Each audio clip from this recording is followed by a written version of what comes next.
আজকের রেসিপি ছানার পায়েস।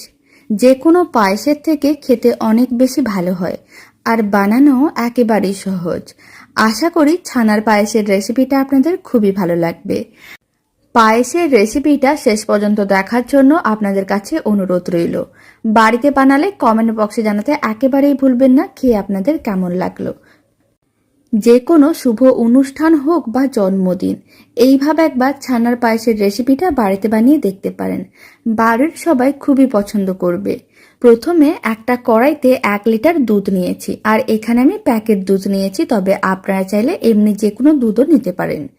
এবার ফ্লেমটা মিডিয়াম টু হাইতে আছে। দুধটাকে ভালো করে একবার গরম করে ফুটিয়ে নিতে হবে। প্রায় 2 থেকে 3 মিনিট দুধটাকে খুব ভালো করে গরম করে ফুটিয়ে নিয়েছিলাম। ফ্লেমটা মিডিয়াম টু হাইতেই ছিল। এখন ফ্লেমটা লোতে করে দিতে হবে, আর দুধটা ভালো করে ফুটিয়ে নেওয়ার পরে একবার ভালো করে এইভাবে মিশিয়ে নিতে হবে। আর ফ্লেমটা লোতে রেখে এখন ছানা কাটিয়ে নেব।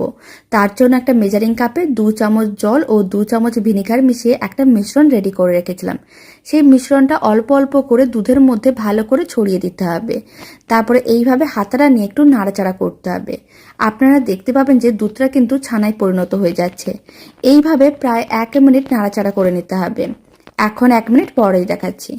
আপনারা দেখুন দুধটা খুব ভালোভাবে কেটে গেছে আর ছানায় পরিণত হয়ে গেছে।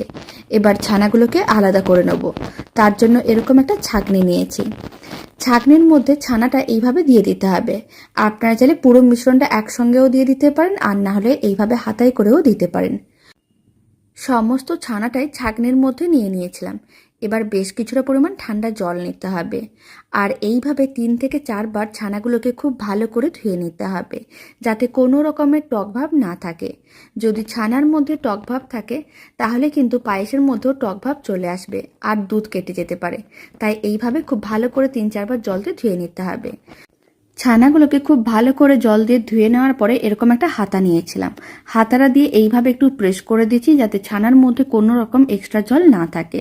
খুব ভালো করে জলটা ঝরিয়ে নিতে হবে। এবার ছানাটা এক সাইডে রেখে দিচ্ছি।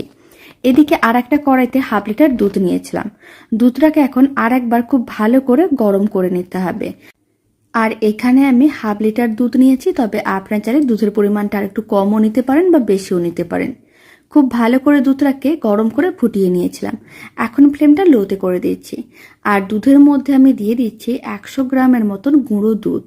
লো ফ্লেমে গুঁড়ো দুধটা খুব ভালো করে মিশিয়ে নিতে হবে, যাতে কোনো রকমের দলা না থাকে। যদি ফ্লেমটা মিডিয়াম বা হাইতে থাকে তাহলে কিন্তু গুঁড়ো দুধগুলো দলা পাকিয়ে যেতে পারে। তাই এইভাবে লো ফ্লেমে গুঁড়ো দুধটা খুব ভালো করে দুধের সঙ্গে মিশিয়ে নিতে হবে। খুব ভালো করে গুঁড়ো দুধটা মেশানো হয়ে গিয়েছিল।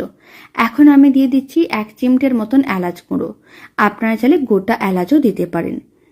এবার পায়েসের মধ্যে দিয়ে দিচ্ছি স্বাদ অনুযায়ী চিনি। এখানে আমি 50 গ্রামের মতন চিনি দিলাম। খুব বেশি চিনি দেওয়ার দরকার নেই, কারণ গুঁড়ো দুধ বেশ মিষ্টি হয়, তাই 50 গ্রাম চিনি যথেষ্ট। এবার চিনিটা খুব ভালো করে মিশিয়ে নিতে হবে, আর চিনিগুলো মেল্ট হওয়ার জন্য অপেক্ষা করতে হবে।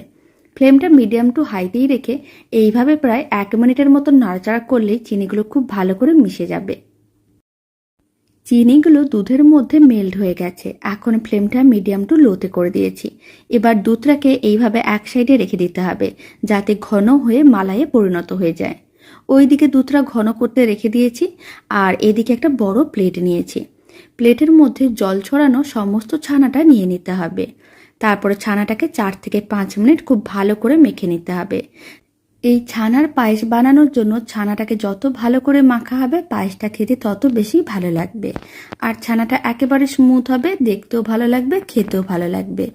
এখন 4 থেকে 5 মিনিট খুব ভালো করে মেখে নিচ্ছি। তারপরে আমি আপনাদের দেখাচ্ছি। প্রায় 4 থেকে 5 মিনিট খুব ভালো করে মেখে নিয়েছিলাম। আপনারা দেখুন ছানাটা খুব ভালো করেই মাখা হয়ে গেছে। এবার মেখে নেওয়া ছানাটাকে এক সাইডে রেখে দিচ্ছি।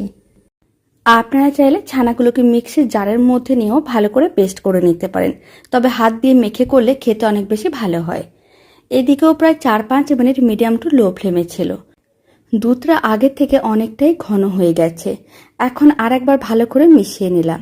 এবার মেখে নেওয়া ছানাটা যে দুধটা ঘন করে মালাইটা বানিয়েছিলাম তার মধ্যে দিয়ে দিতে হবে, আর ফ্লেমটা লোতে করে দিচ্ছি, না হলে দুধের মিশ্রণটা কড়াইতে লেগে যেতে পারে।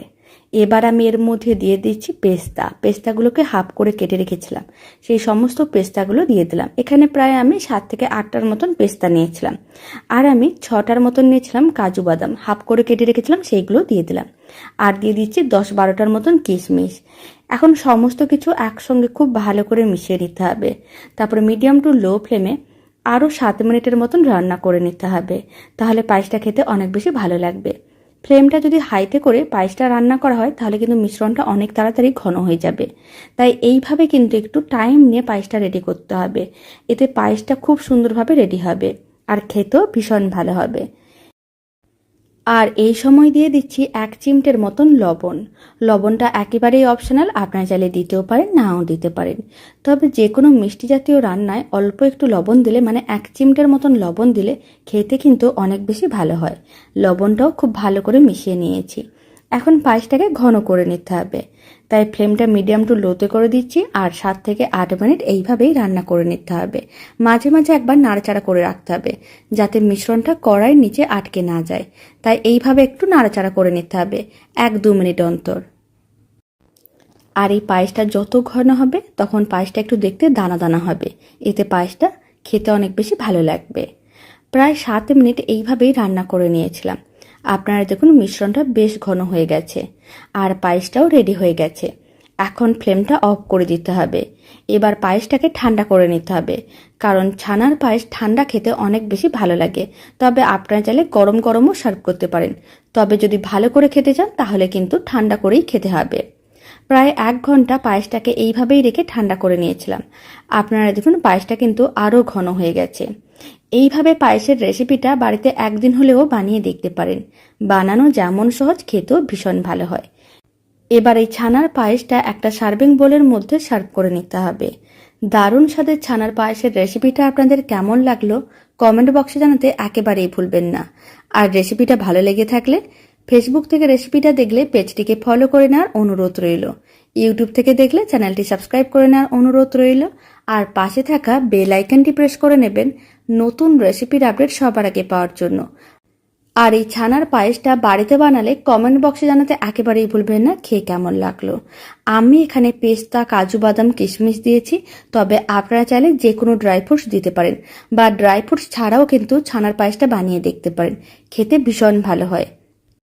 আর এই ছানার পায়েসটি বানানোর জন্য খুব বেশি উপকরণের প্রয়োজন পড়বে না, মাত্র বাড়িতে থাকা কয়েকটি উপকরণ দিয়েই বানানো যায়। বাড়িতে একদিন হলেও বানিয়ে দেখতে পারেন, বাড়ির সবাই খুবই পছন্দ করবে।